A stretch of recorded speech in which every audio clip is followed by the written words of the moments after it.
চলে আসলো। আমাকে ফেসবুকে অনেকে প্রশ্ন করছিল যে আমি কোথায় গেছিলাম, কোন হোমস্টেতে ছিলাম, কি ছিলাম। আমার ট্যুরের বিবরণ জানতে চাইতো। কিন্তু ট্যুরের প্ল্যানটা পুরো যে মানে কার্টেসিটা সেটা পুরোপুরি আমাদের পিয়ালিদি করেছে। আর আমার সামনে পিয়ালিদি বসে আছে না, এই পিয়ালিদিকে বলবো আমার গোটা ট্যুরের প্ল্যান, সোলো ট্রিপ এগুলো কিভাবে করবে পিয়ালিদি যেন বলে। পিয়ালিদি বলো তুমি কি আমার ট্রিপটা প্ল্যান করেছো? নমস্কার, আমি পিয়ালি ঘোষ। তো ম্যাডির সঙ্গে প্রথম আলাপ হয় ক্যাফে বউবাজারে। আমার একটি ক্যাফে আছে, তো সেখানেই ও আসে। ক্যাফে সম্বন্ধে আমি পরে বলবো। ও আমাকে বলে ও সোলো ট্রিপ করতে চায়, তো আমাকে তার জন্য পুরো অ্যারেঞ্জমেন্ট করে দিতে বলে। তো আমি ওর পুরো সোলো ট্রিপটা 2 দিনের 3 রাত্রি, 2 দিন 3 রাত্রি মানে 2 রাত 3 রাত্রির একটা প্রোগ্রাম ওকে সেট করে দিই। তো A to Z আমরা সমস্ত কিছু ওর করে দিই।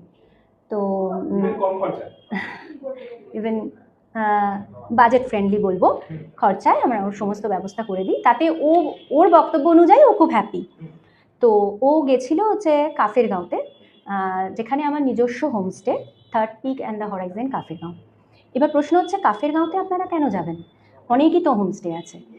কাফেরগাঁওয়ের একটা নিজস্ব বিউটি আছে, মানে আমার ওই কাফেরগাঁও হোমস্টেটার একটা নিজস্ব বিউটি আছে। ওখানে গেলে আপনারা ঘরে বসে কাঞ্চনজঙ্ঘা তো দেখতে পাবেনই, তাছাড়া ওখানে কাঞ্চনজঙ্ঘা ছাড়া সিনিয়ালচু পর্বতশৃঙ্গ ওখান থেকেই দেখা যায়। যদি ওয়েদার ভালো পান তো সেটাও খুব সুন্দরভাবে দেখতে পাবেন। এছাড়া ওখানে বসে বসে আপনারা যেটা দেখতে পাবেন সেটা হচ্ছে সিকিমের পাহাড় দেখতে পাবেন, কালিম্পং শহরগুলোকে দেখতে পাবেন দূর থেকে, বাট এনজয় করতে পারবেন ওখানে বসে বসে। আর সবথেকে বেশি সুন্দর ওখানকার সানসেটটা, বিকেলের পর যেই সানসেটটা হয় ওটা অসাধারণ, ওটা নিজে চোখে না দেখলে বিশ্বাস করবেন না।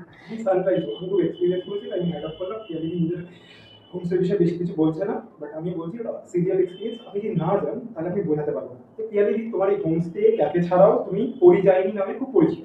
কারণ পরিযায়নী গ্রুপটা ছাড়াও তো তুমি বলতে চাই পরিযায়নী গ্রুপটার বিষয়ে? নিশ্চয়ই। পরিযায়নী হচ্ছে একটা মহিলাদের গ্রুপ। এবার পরিযায়নীটা করার একটা উদ্দেশ্য, সেটা হচ্ছে অনেক মহিলারাই আছেন যারা ঘুরতে খুব ভালোবাসেন, আর ধরুন বয়স হয়ে গেছে কিন্তু সঙ্গী পাচ্ছেন না, ম্যাক্সিমাম যেটা থাকে সঙ্গীর অভাব, বা একা ঘুরতে যেতে ভালোবাসেন, তো তাদের জন্যই আমরা আছি। না, ওটা পরিযায়নী মহিলাদের গ্রুপটাতে আমার সঙ্গে অনিন্দিতা বলে আরেকজনও আছেন। আমরা দুজনে দায়িত্ব নিয়ে যাই সুন্দরভাবে। সবার কম বয়সী থেকে বয়স্ক, আমাদের কাছে বেশি আসেন বয়স্করা, তাদের টেক কেয়ার করা থেকে সমস্ত কিছু আমরা করি। তো এই আমি আজকাল দেখেছি হয়তো মা নিয়ে দুজন ঘুরতে যেতে চায়, বা দুই বোন ঘুরতে যেতে চায়, তাহলে বিয়ে করে বা কোনো একটা কারণ, অনেক কারণে একা ঘুরতে চান, বাড়ির সঙ্গী নেই। মানে এরকমও হয়েছে 70 বছরের মহিলা, তিনি আমাদের সঙ্গে ঘুরতে গেছেন, রিটায়ার করে গেছেন, কিন্তু আমাদের সঙ্গে ঘুরতে যেতে চান। তো এইরকমও আছে, তাদেরকে আমরা নিয়ে যাই।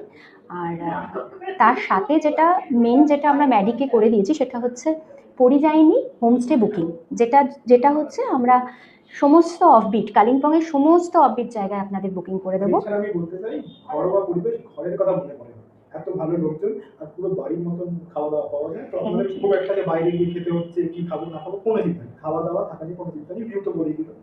আর তোমার ক্যাফে থেকে শুরু করে তোমার হোমস্টে, থার্ড পিক হরাইজন, আর থার্ড হচ্ছে তোমার পরিযায়ী, তাই তো? পরিযায়নী মহিলাদের গ্রুপ, যেটা ওমেন গ্রুপ। আমি স্ক্রিনের মধ্যে ফোন নাম্বারটা শো করছে, তো ইন ডিটেল বুক করতে থাকতে আপনারা কথা বলতেই পারেন। তুমি সম্ভবত রোজই ব্যস্ত, তাই প্রত্যেককে আমি বলবো যে আগে থেকে বুক করতে, একবার অ্যাটলিস্ট যেতে। পাহাড় তো নর্থ বেঙ্গল মানে হচ্ছে একটা বেঙ্গল, তো সেই বেঙ্গলের একটা এক্সপিরিয়েন্স নিতে পাহাড় মানে সমতল থেকে। আর আমি বলতে পারি খুবই শান্তির জায়গা, খুবই শান্তি। প্রিয়া দিদি বলছে না শান্তির কথাটা শুনে হাসছে না, সেটা আমি এই কারণে বলছি না, আমি চাই ওনারা যারা যাবেন তারা নিজেরা ওখানে থেকে সেই আনন্দটা উপভোগ করুন। আমি তো আমার জায়গাকে ভালো বলবোই, কিন্তু আমি চাই আপনারা আসুন, নিজেরা থাকুন, নিজেরা দেখুন। আপনাদের ভালো লাগাটা আমি শুনবো, সেটা আমার কাছে অনেক বেশি ভালো লাগবে। তার জন্য আপনারা যদি, আমার নাম্বার দেওয়া থাকবে, আপনারা যদি কিছু জানতে চান হোমস্টে সম্বন্ধে বা পরিযায়নী সম্বন্ধে, হ্যাঁ সমস্ত কিছু আমাকে হোয়াটসঅ্যাপ করতে পারেন, কল করতে পারেন। নাম্বারটা দেওয়া আছে, অবশ্যই কল করবেন। কোনো কৌতূহলের জন্য পিয়ালি রেডি আছে, আমি কৌতূহল মেটাবো। সেই পিয়ালিকে ভিডিওটা এখানে শেষ করি, আর আমাদের সবাই কেমন লাগলো গিয়ে আমাকেও পরে জানাবে, আর অ্যাটলিস্ট একবার ট্রাই করে আসুন। এখানেই ভিডিও শেষ। ধন্যবাদ, বাই।